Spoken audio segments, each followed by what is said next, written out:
Police वालों ने हमें थाने में बंद करके पीटना शुरू किया तो तब तक नहीं रुके जब तक बेहोश नहीं हो गए। हमसे कहा गुनाह कबूल करो। हमने कहा जब कोई गलती ही नहीं की तो कैसे कबूल कर लें। इस पर उन्होंने हमारे नाखून खींच कर उखाड़ लिए। हमें पहले कोतवाली थाने में रात भर पीटा गया और इसके बाद औद्योगिक नगर थाने में दोपहर 12 बजे से शाम 4 बजे तक पाइप और हॉकी स्टिक से पीटा गया। 21 साल, 22 साल और 23 साल के दलित बच्चे जब ये बोलना शुरू करते हैं तो शरीर के रोंगटे खड़े होते चले जाते हैं। यह उसी मध्य प्रदेश की कहानी है जहां 2 साल पहले एक आदिवासी के माथे पर भाजपा विधायक का नशे में धुत प्रतिनिधि पेशाब करता है और वीडियो बनाता है। इन्हीं तस्वीरों के दम पर नरेंद्र मोदी कह रहे हैं कि विकसित भारत का जश्न मनाओ। पुलिसिया आतंक की यह कहानी सुनकर खून जम जाता है। पुलिस कहती है कि नौजवानों पर मूर्ति तोड़ने के आरोप हैं और लड़के कहते हैं कि पुलिस झूठ बोल रही है। पूरी कहानी बताएंगे, लेकिन इन दोनों के दावों के बीच का तथ्य यह है कि जिन मूर्तियों को तोड़े जाने की बात हो रही है वो किसी मंदिर या पूजा स्थल पर नहीं लगी हुई थी। वो आधी बनी हुई हालत में एक मूर्तिकार के कारखाने में रखी हुई थी। अब सुनिए पूरी कहानी। 5 अगस्त को मध्य प्रदेश के देवास के 2 मूर्ति कला केंद्रों में कुछ प्रतिमाएं खंडित पाई गईं। पुलिस का दावा है कि उसने सीसीटीवी में 21 साल के दलित रवि अजमेरी, 22 साल के दलित रितेश अजमेरी और 23 साल के दलित रितेश सिन्नम की पहचान की और 6 अगस्त को तीनों को गिरफ्तार कर लिया। तीनों आरोपी कहते हैं कि पुलिस एक झूठी कहानी बता रही है और सच यह है कि हम मूर्ति देखने जरूर गए थे लेकिन उन्हें तोड़ने के लिए नहीं। असल में हमने पूजा के लिए खुद मूर्तियों का ऑर्डर दिया था और इसकी हमारे पास रसीद भी है। जरा आप भी इस रसीद को गौर से देख लीजिए। इस पर साफ लिखा है श्री नागेश्वर मूर्ति कला केंद्र। ऑर्डर देने वाले का नाम भी वही है जिसे पुलिस तोड़ने वाला बता रही है और आरोप है कि उसने नाखून उखाड़ लिए। रितेश अजमेरी, देख लीजिए लिखा हुआ है, कलम से लिखा है काली माता की प्रतिमा का ऑर्डर है। मूर्ति की ऊंचाई तक लिखी हुई है 7 फीट। मूर्ति की कीमत भी लिखी है 18,101 रुपए। 1100 रुपए एडवांस में दिए जाने का भी उल्लेख है इसी रसीद पर। रितेश सिन्नम का भी नाम नीचे लिखा हुआ है और उनका फोन नंबर भी। भाजपा शासित डबल इंजन सरकार पुलिस ने रितेश सिन्नम की भी पीट पीट कर चमड़ी उधेड़ डाली है। रितेश ने 6 महीने पहले ही MBA का कोर्स पूरा किया है। लड़के कहते हैं कि हमारे पास देवी की प्रतिमा की बुकिंग की रसीद है जो आपके सामने है। हम प्रतिमा का बकाया रुपया देने गए थे। दूसरे मूर्ति केंद्र पर इसलिए गए थे कि अगर समय पर प्रतिमा तैयार नहीं हुई तो वहां से ले लें। और पुलिस कहती है यह चोर उचक्के हुड़दंगी है। अब जरा सुनिए दलितों से बर्बरता की हद तक नफरत करने वाली पुलिस के जुल्म की दास्तान। रसीद पर जिस रवि अजमेरी का नाम और नंबर लिखा हुआ है वो सिलसिलेवार तरीके से उस दिन की पूरी घटना बताते हैं।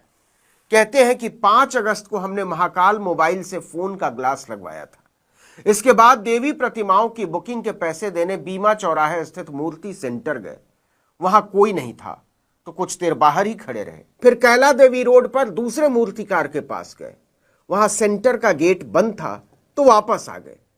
रवि ने बताया कि इस दौरान हम तीनों औद्योगिक क्षेत्र होते हुए राजोदा रोड पहुंचे, पेट्रोल भरवाया, समोसा खाया, इसके बाद सब्जी लेने गए, हनुमान जी को चोला चढ़ाया और रात को खाटू श्याम मंदिर में दर्शन करने के बाद अपने अपने घर चले आए। रात में किसी का फोन आया कि मूर्ति खंडित करने के मामले में पुलिस हमें तलाश रही है। हमने सोचा कि कुछ गलत तो किया नहीं है, इसलिए खुद थाना सिविल लाइन के लिए निकल पड़े। वहां जाने से पहले हम ये जानने के लिए मूर्ति केंद्र पहुंचे कि असल में हुआ क्या है और वहीं पर पुलिस ने हमें पकड़ लिया। लड़के बताते हैं कि कोतवाली थाने में हमें रात भर रखा गया, वहां बुरी तरह से पीटा गया। फिर वहां से सवेरे औद्योगिक थाने लाया गया। वहां भी दोपहर 12 बजे से शाम 4 बजे तक पाइप और हॉकी स्टिक से पीटा गया। पुलिस बस इतना चाहती थी कि हम किसी भी तरह से अपना जुर्म कबूल कर लें। हम किसी भी तरह से इसके लिए तैयार नहीं हुए तो पुलिस पिलास से हमारी अंगुलियों के नाखून उखाड़ने लगी। आरोपियों के वकील अजय अजमेरी कहते हैं कि पुलिस इस पूरे मामले में बुरी तरह फंसी हुई है। उसने किसी भी कानूनी प्रक्रिया का पालन नहीं किया। परिजनों को यह तक नहीं बताया गया कि उन्हें किस थाने ले जाया गया है। कभी सिटी कोतवाली तो कभी औद्योगिक थाने का नाम बताया गया। कानून के मुताबिक 24 घंटे के भीतर आरोपियों को कोर्ट में पेश करना था, लेकिन 48 घंटे बाद पेश किया गया। पुलिस कर्मियों की मौजूदगी में डर के कारण आरोपियों ने मेडिकल कराने से भी मना कर दिया। यह मामला दबा रह जाता अगर कोर्ट ने लड़कों को जमानत पर छोड़ा नहीं होता। जमानत पर बाहर आने के बाद जब परिवार ने उनकी हालत देखी तो वो हिल गए। शरीर का कोई भी हिस्सा ऐसा नहीं था जिस पर पिटाई के निशान नहीं थे। उन्हें फौरन डॉक्टर के पास ले जाया गया। तीनों लड़के रविदास समाज से आते हैं। भाजपा पुलिस की बर्बरता की तस्वीरें बाहर आते ही दलित भड़क उठे। रविदास समाज ने एसपी और कलेक्टर को ज्ञापन सौंपकर कार्रवाई की मांग की, लेकिन मामला विभाग का है, डिपार्टमेंट का है, इसलिए पुलिस लगातार लीपापोती में जुटी हुई है। इसे ऐसे समझिए कि देवास के एसपी पुनीत गहलोत कहते हैं कि हमने एक स्वतंत्र जांच के आदेश दिए हैं, लेकिन अगली ही लाइन में एसपी साहब कह देते हैं कि गिरफ्तारी ठोस सबूत के आधार पर की गई है।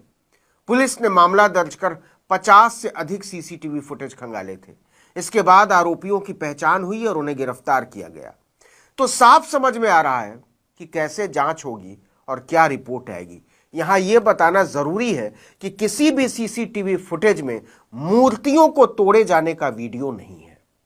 कांग्रेस ने कहा है कि अनुसूचित जाति के युवकों के साथ हुई पुलिसिया बर्बरता अंग्रेजों के दौर की याद दिला रही है।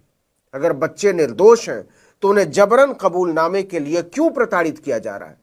पूर्व केंद्रीय मंत्री अरुण यादव ने वीडियो शेयर करते हुए लिखा कि देवास के 3 निर्दोष दलित युवकों को पुलिस ने बेरहमी से पीटा, 3rd डिग्री का इस्तेमाल किया गया और उनके नाखून तक उखाड़ लिए गए। पुलिस के पास कोई सबूत नहीं है तो ऐसी अमानवीयता क्यों।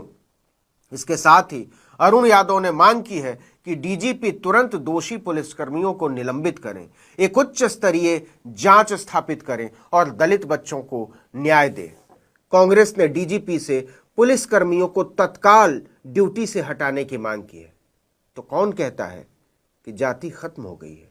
कौन कहता है कि आदमी और आदमी बराबर हो गए हैं? कौन कहता है कि कानून सबके लिए बराबर हो गया है? अगर ऐसा होता तो पुलिस की हिम्मत कैसे होती है दलितों को गैर कानूनी तरीके से उठाकर उनकी चमड़ी उधेड़ देने की, उनके नाखून नोच लेने की। अगर हम सचमुच में आजाद हैं तो इस देश के दलितों को इसी देश के लोग, इसी देश की पुलिस और इसी देश का सिस्टम इंसान तक क्यों नहीं मानता?